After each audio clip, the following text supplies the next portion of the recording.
This is the first time I've ever had a show in the UK, so I was really excited about it. And I live right now in Brooklyn, New York, and I studied in Cleveland, Ohio, and I moved to New York right after that. I think painting is unique relative to other technologies. I mean, I wouldn't know if I would call painting a technology, but I think just making images, I think, is an interesting thing to do right now.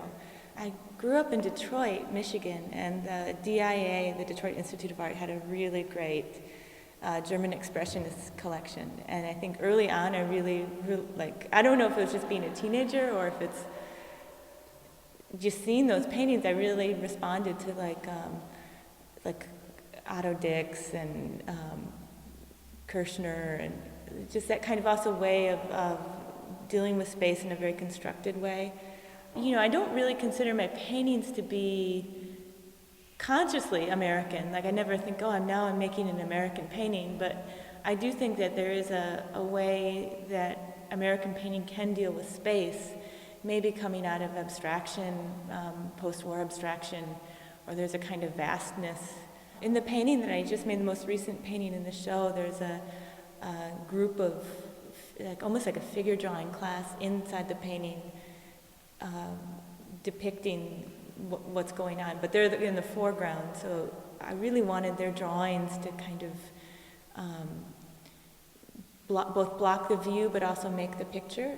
Because I feel like you never really see an octopus. It's sort of, you have an idea of it, but it's always changing form and kind of formless in a way. Actually, I think I have an abstract relationship to the subjects, or a lot of the subjects that I paint tend to be abstract. Like if you were to eat your face, like how would that be? Or if to paint a gravity fanatic or an octopus.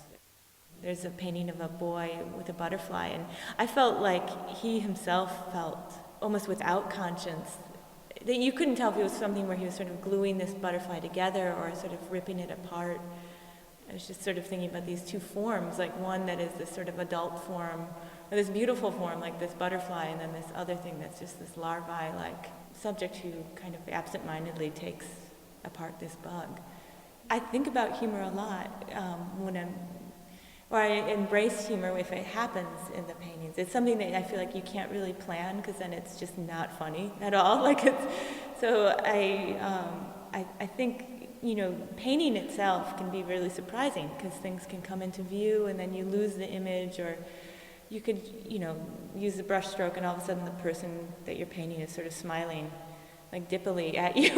And I think that in order for humor to work, there has to be an element of surprise, and so I think sometimes painting can be a good vehicle for that.